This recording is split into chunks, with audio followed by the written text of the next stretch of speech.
अवधूत चिंतन श्री गुरुदेव दत्त श्री स्वामी समर्थ. नमस्कार स्वामी भक्तांनो, तुमचं आपल्या चॅनलवरती खूप खूप मनापासून स्वागत आहे. येत्या 20 मार्च 2026 ला आहे श्री स्वामी समर्थ महाराजांचा प्रगट दिन. आपण सर्वजण या दिवसाची खूप आतुरतेने वाट पाहत असतो. स्वामी समर्थ महाराजांच्या प्रगट दिनाला अनन्यसाधारण असं महत्व आहे आणि यंदा 20 मार्चलाच म्हणजे शुक्रवारी हा प्रगट दिन आलेला आहे. प्रगट दिन म्हणजे आपल्या सर्व स्वामी भक्तांसाठी हा आनंदाचा उत्सव असतो. हा दिवस आपल्यासाठी खूप महत्त्वाचा असतो आणि आपण सर्व स्वामी भक्त दरवर्षी याच दिवसाचं औचित्य साधून, या सुवर्ण क्षणाचं औचित्य साधून स्वामींची 21 दिवसांची सेवा करतो. स्वामींच्या या प्रगट दिनानिमित्त आपण ज्या काही सेवा करतो तर त्या खूप जास्त प्रभावी ठरत असतात. त्या उपायांचा आपल्याला स्वामींच्या कृपेने शीघ्र फळ प्राप्त होतं आणि म्हणूनच दरवर्षी अनेक स्त्रिया, अनेक पुरुष या प्रकट दिनानिमित्त अनेक सेवा करत असतात आणि या सेवेचा सर्वांनाच अनुभव सुद्धा आलेला आहे. आणि म्हणूनच आपल्याला श्री स्वामी समर्थ महाराजांच्या प्रकट दिनानिमित्त 20 मार्च पर्यंत स्वामींची अतिशय आवडती आणि उच्च कोटीची सेवा करायची आहे. ही सेवा जर आपण केली तर आपल्या नशिबात नाही ते सुद्धा मिळतं. आयुष्याचं सोनं हे झाल्याशिवाय राहत नाही. तर अशी कोणती स्वामींची सेवा आहे जी आपल्याला स्वामींच्या प्रकट दिनानिमित्त करायची आहे, याबद्दलची संपूर्ण माहिती आज या व्हिडिओमध्ये आपण पाहणार आहोत. त्यामुळे व्हिडिओ शेवटपर्यंत नक्की पहा. चॅनलवरती नवीन असाल तर सबस्क्राईब करा आणि स्वामी समर्थ महाराजांवरती तुमची भक्ती असेल, श्रद्धा असेल, विश्वास असेल तर कमेंटमध्ये श्री स्वामी समर्थ टाईप करा. तर पहा, आता स्वामींच्या प्रगट दिनानिमित्त ही सेवा जी आहे तर ती 21 दिवसांची असते, जी तुम्ही कधीही, अगदी आजपासून, उद्यापासून, जेव्हा केव्हा तुम्ही हा व्हिडिओ पाहणार आहात तेव्हापासून तुम्ही 20 मार्च पर्यंत कधीही करू शकता. दरवर्षी सर्व स्वामी भक्त स्वामींची खूप जास्त प्रमाणामध्ये सेवा उपासना करत असतात. त्यांच्या मनातल्या इच्छा सुद्धा या सेवेने पूर्ण झाल्या आहेत आणि या सेवेचा मी स्वतः सुद्धा अनुभव घेतलेला आहे. ही सेवा मी तुम्हाला सांगणार आहे. ही सेवा तुमची मुलं, तुमची मुलगी, स्वतः महिला, पुरुष कोणीही करू शकते. ही सेवा करण्यासाठी कोणालाही असे काही बंधन नाही. आता ही सेवा आपण 21 दिवसांची करणार आहोत.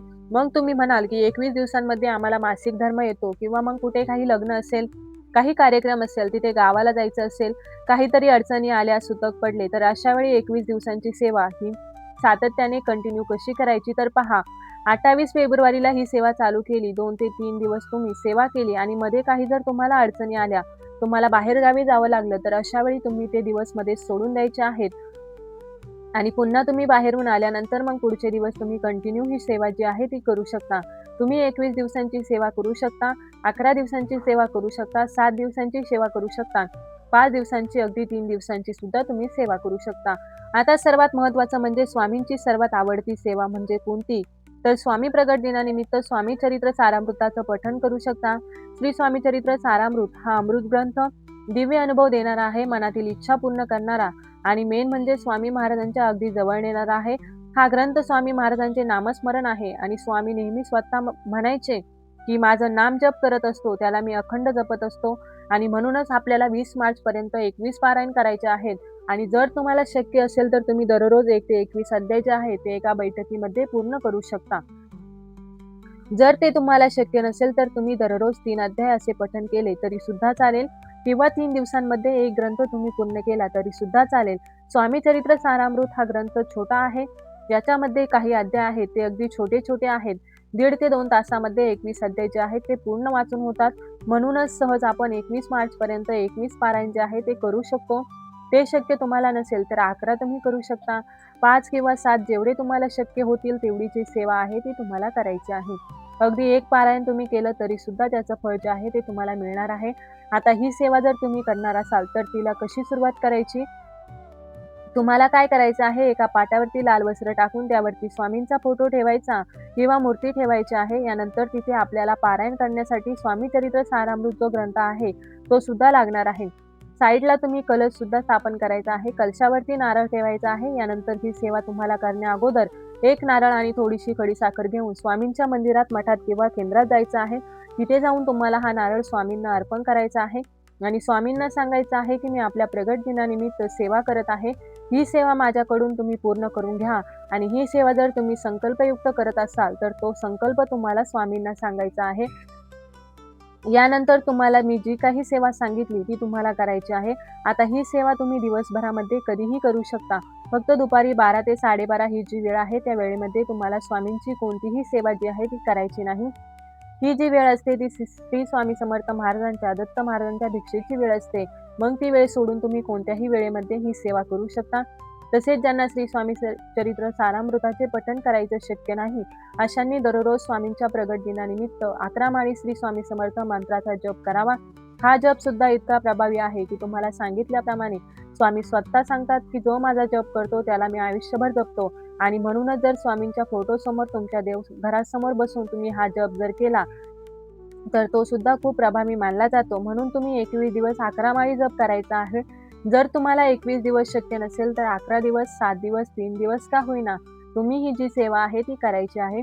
आणि जर तुम्हाला शक्य असेल तर तुम्ही लिखित नामजप आहे तर तो सुद्धा करू शकता. म्हणजे वही घ्यायची आहे आणि वहीमध्ये लाल पेनाने तुम्हाला श्री स्वामी समर्थ, श्री स्वामी समर्थ असं सुद्धा लिखित नामजप जो आहे तो सुद्धा तुम्ही करू शकता.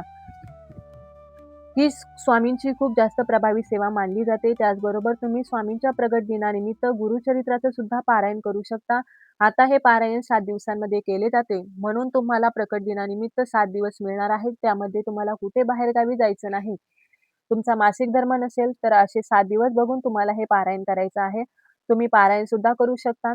सामूहिक सुद्धा पारायण करत असतात. जिथे स्वामींचा मठ आहे, केंद्र आहे किंवा दत्ताचे मंदिर आहेत, तिथे प्रगट दिनानिमित्त सामूहिक पारायण जे आहे ते सुद्धा केलं जातं. त्यामुळे अनेक जण सहभागी होत असतात. जर तुमच्या आजूबाजूला असं मंदिर असेल, मठ असेल, तर तिथे जाऊन तुम्ही ही सेवा केली तरी सुद्धा चालेल किंवा ते शक्य नसेल, तर तुम्ही घरीच राहूनही तुमच्या स्वतःच्या घरामध्ये ही सेवा करू शकता. आता बऱ्याच जणांचा प्रश्न असतो, की आमचं स्वतःचं घर नाही, मग आम्ही ही सेवा केली तर चालेल का? तर स्वामींची सेवा करण्यासाठी कोणत्याही अटी नसतात. तुम्ही भाड्याच्या घरामध्ये सुद्धा ही सेवा करू शकता. स्वामींना फक्त मनापासून, अंतःकरणापासून केलेली सेवा ही आवडत असते. त्याचं ते फळ सुद्धा तुम्हाला देत असतात. गुरुचरित्राचं पारायण जर तुम्ही करणार असाल, तर काही नियम जे आहेत ते तुम्ही पाळले पाहिजे. तुम्हाला हे पारायण करणार असाल तर ब्रह्मचर्याचं पालन करायचं आहे. दुसऱ्यांच्या घरचं अन्न खायचं नाही. परान्न हे टाळायचं आहे. आता बऱ्याच जणांचा प्रश्न असतो, की महिलांचा प्रश्न असतो, की आम्ही माहेरी जाणार आहे, तिथलं अन्न घेतलं तर चालेल का? तर तुम्हाला माहेरचं अन्न जे आहे ते घेता येणार नाही. तुमच्या स्वतःच्या घरामध्ये जे काही तुम्ही अन्न बनवता तेच तुम्हाला खाता येणार आहे. त्यामध्ये तुम्हाला घरामध्ये त्या 7 दिवसांमध्ये मांसाहार हा सुद्धा करायचा नाही. स्वतः तुम्ही मांसाहार हा करणार तर नाही, परंतु घरामध्ये सुद्धा तुम्हाला बनवता येणार नाही. म्हणून काही महत्त्वाचे नियम जे आहे ते पाळूनच तुम्ही गुरुचरित्राचं पारायण आहे ते करायला पाहिजे. गुरुचरित्र ही अशी सेवा आहे, पण ही व्यक्ती जो करतो त्याची सेवा केली तर त्याला स्वतः अनुभव आलेले आहेत. ही सेवा जर आपण केली तर आपल्या मनामध्ये जी काही इच्छा असते तर ती 100% पूर्ण होते. इतकी प्रभावी ही सेवा आहे. म्हणूनच जर आपण स्वामींच्या प्रगट दिनाचं औचित्य साधून जर ही सेवा केली, तर खूप जास्त प्रभावी ठरत असते आणि म्हणूनच ही एक सेवा सुद्धा तुम्ही करू शकता. स्वामींचा प्रगट दिन म्हणजे स्वामींचा जन्म झालेला नाही, स्वामी स्वतः प्रगट झाले होते. म्हणून हा प्रगट दिन आहे तो साजरा केला जातो. अगदी उत्साहाने, आनंदाने दिवाळीसारखा सर्व स्वामी भक्त हा प्रगट दिन स्वामींचा साजरा करत असतात. तर तुम्हाला कोणतीच सेवा जमली नाही तर 11 वेळा तारक मंत्राचं पठण केलं तरी सुद्धा चालेल. 11 माळी जप, 11 वेळा तारक मंत्राचं पठण ही सेवा तुम्ही 21 दिवस करू शकता. जेवढ्या दिवस तुम्हाला शक्य होईल तेवढ्या दिवस तुम्ही तारक मंत्राची सेवा सुद्धा करू शकता. तर ही अत्यंत महत्त्वाची माहिती मी तुमच्यापर्यंत शेअर केली आहे.